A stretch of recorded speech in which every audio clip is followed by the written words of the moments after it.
오늘 하나님의 말씀은 시편 83편 9절로 18절 단락까지입니다. 마지막입니다.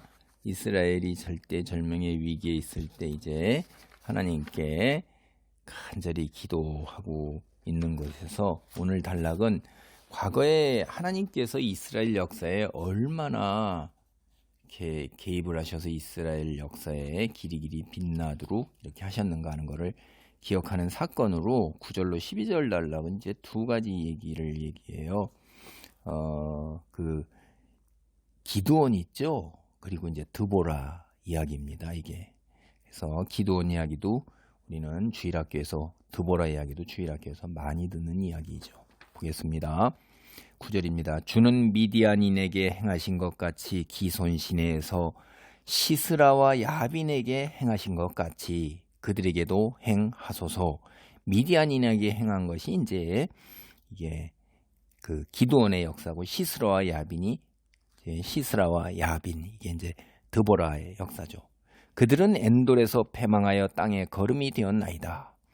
그들의 귀인들이 오렙과 스앱 같게 하시며 요게 오렙과 스앱 이게 미디안인이죠.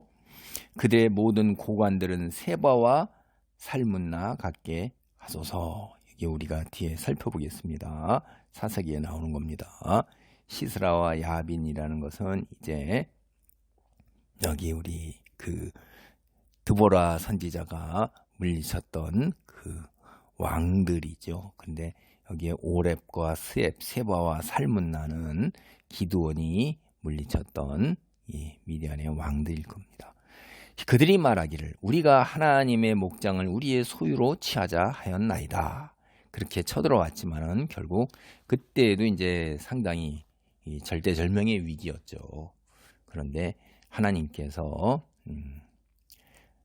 드보라 선지자 그리고 이제 여기 또 그 기드온 선지자를 일으켜 가지고선 구해내신 거예요. 그거를 이제 회고하면서 하나님께서 개입해 주시기를 이야기하는 거죠. 물론 여기에 이제 이렇게 할 때 왜 이 사사들의 이름을 이야기하지 않느냐? 사실 이런 승리를 주신 것이 인간 사사 드보라와 바락 그 다음에 기드온이 아니라 하나님께서 승리하신 거라는 거예요. 여호와 하나님께서 승리하시는 점을 이제 강조하기 때문에 주님의 그 위대한 승리를 회상하는 거죠.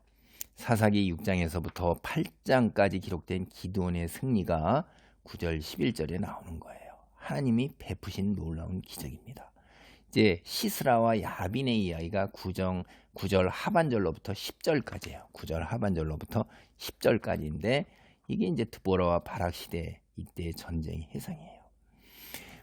여기에 우리가 제가 이제 읽어드리면 제가 읽어드리면 이런 말이 있어요. 그 사사기에 이제 이렇게 딱 보면 사사기 14장 15절에 여호와께서 바락 앞에서 시스라와 그의 모든 병거와 그의 온 군대를 칼날로 혼란에 빠지게 하심에 시스라가 병거에서 내려 걸어서 도망한지라. 그 다음에 이제 23절에 이와 같이 이 한날에 하나님이 가나안 왕 야빈을 이스라엘 자손 앞에 굴복하게 하신지라. 이렇게 나오고 있죠. 그 다음에 또 우리가 이제 기드온 이야기 사사기 8장에 보면 3절 보면 하나님이 미디안의 방백 오렙과 스앱을 너희 손에 넘겨주셨으니 이렇게 된 거예요. 그 다음에 이 21절에 보면 세바와 살문나가 이르되 내가 일어나 우리를 치라. 사람이 어떠하면 그의 힘도 그러하니라 하니 기드온이 일어나 세바와 살문나를 죽이고 이렇게 되는 거예요. 이게 그래서 세바와 살문나 이게 다 기드온이 물리치고 오렙과 수앱도 물리쳤는데 그 참 하나님의 놀라운 그 개입이죠. 근데 이 두 사건을 언급하는 거는 그때 당시도 제가 앞서 말씀드린 것처럼 정말로 절박한 상황이었어요. 구원의 날짜가 없는 절박한 상황에 하나님께서 놀랍게 개입하신 거고 그래서 기적적으로 승리를 주신 거예요. 그래서 하나님이 꼭 개입하셔야 되는데 이들이 하나님의 목장 이스라엘을 자기들의 소유로 삼기자이기 때문에 목장은 양들이 풀 뜯는 곳이고 이스라엘 땅에 하나님의 소유권을 가지신 목장이라는 비유는 성경에 자주 나오는 비유잖아요. 이게 하나님이 목자가 되시고 양은 이스라엘 백성이고 목장은 그들이 하나님이 주신 가나안 땅인데 양떼의 주인이 따로 있는데 자기네들이 빼앗으려 한단 말이에요. 하나님이 소유하신 땅과 양을 탐하는 것과 똑같기 때문에 하나님이 용납하실 수 없는 그 짓이기 때문에 하나님 개입하시옵소서 이렇게 얘기하는 거예요. 그 원수들이 어떠한 수모를 당하냐? 13절로 16절 단락입니다. 나의 하나님이여 그들이 굴러가는 검불 같게 하시며 바람에 날리는 지푸라기 같게 하소서. 삼림을 사르는 불과 산에 붙는 불길같이 주의 광풍으로 그들을 쫓으시며 주의 폭풍으로 그들을 두렵게 하소서. 여호와여 그들의 얼굴에 수치가 가득하게 하사 그들이 주의 이름을 찾게 하소서. 침략해 하는 원수들이 여러분이 가을에 이런데 이제 들판에 추수하고 막 나오면 검불하게 있을 때 바람 불 때요. 막 검불이 이렇게 둘둘둘 뭉쳐가지고선 주먹이나 뭐 그보다 큰 거 같은 거 굴러가는 거. 바람에 이렇게 휙 불면 추수하고 남은 것들 지푸라기들이 있는 게 휙하니 날아가. 그게 뭡니까? 쭉쟁이잖아요. 쭉쟁이. 시편 1편 4절에 보면 바람에 날리는 한낱 쭉쟁이 같은 게 악인인데 이거 그런 거하고 똑같은 거예요. 아무 쓸모가 없고 힘이 없는 거죠. 그거 쓸데없는 거. 그게 전혀 무력한 거잖아요. 바람에 맞서지를 못한단 말이에요. 하나님 또한 악한 침략자들에게 불하고 광풍이 되어서 그들을 태우시고 쫓으시라고 기도하는 거예요. 여러분 우리도 이제 이쪽에 동해안 쪽에 이쪽 백두대간 쪽에서 산불이 자주 나잖아요. 거기에 특별하게 강풍이 아주 특별히 불어요. 거기만 지역적 광풍이 있습니다. 그래서 뭐 매해 여러 군데서 산불이 나는데 굉장히 힘들죠. 그 광풍 때문에. 그리고 그 산에 있는 나무들이 모두 그냥 다 걷잡을 수 없이 다 타버린다 이 말이에요. 침략자가 그렇게 되기를 바라는 기도인 것입니다.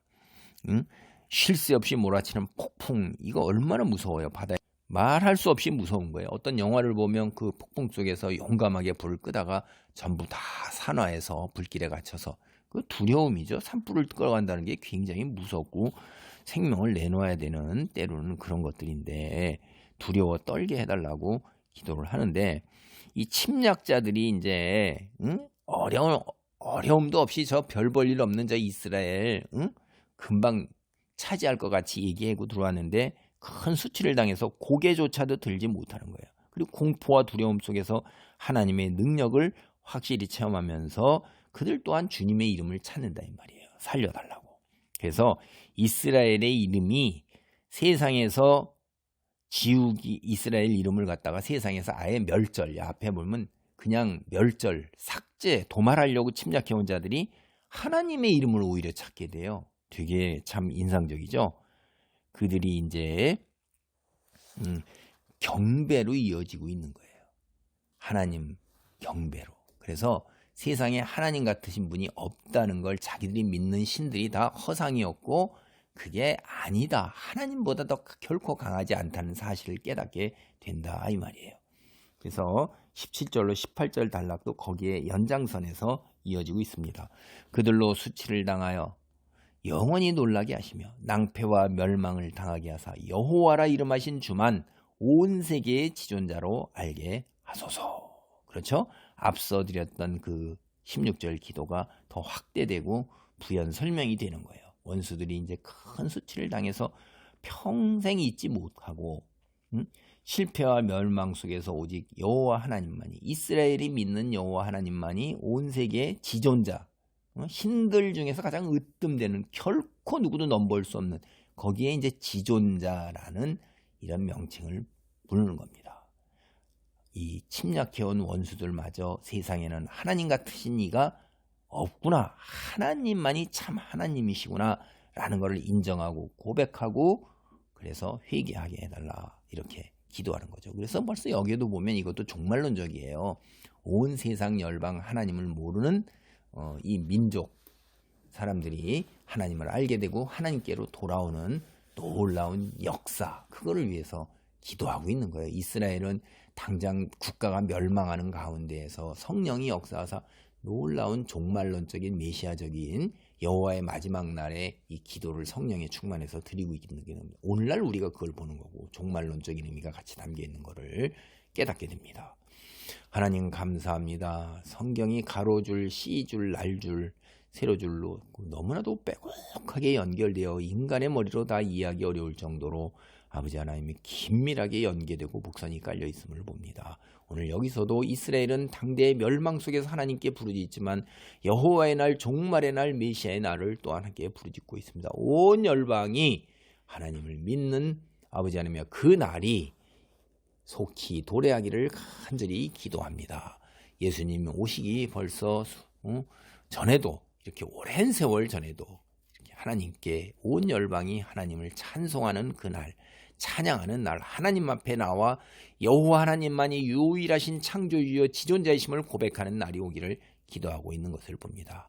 요즘과 같은 때에 종말의 징조가 온 천하에 만연합니다. 주님 속히 오시옵소서. 주님만이 참된 여호와 하나님이심을 온 열방이 깨닫고 찬양하며 예배하는 날이 속히 임하기를 간절히 기도합니다. 예수님의 이름으로 기도하옵나이다. 아멘.